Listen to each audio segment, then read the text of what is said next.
The pause pulse pull-up is a great warm-up for any upper body back day, and especially if you're going to be doing any sort of pull-up variation. Now, generally for most people, you're going to need to do this a little bit assisted, because trying to do it body weight, unless you're particularly strong, isn't really going to work. It's not going to be a warm-up, it's going to be a workout at that point. So for myself, I'll set the resistance band up going lengthways, and then I can use the hook height to make this easier or harder as I need.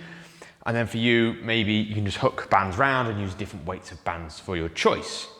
So how to do the pause pulse pull-up? Well, you want to take your width, you're going to complete a full pull-up and pause at the top for 5 seconds, come halfway down, go all the way up and all the way back down for 1 rep. So it'll look something like this. We're going to set our feet in position where we'll pull, hold, 2, 3, 4, 5, halfway down, all the way up, all the way down. That would be 1 rep, and you complete 5 of those back to back for your warm-up.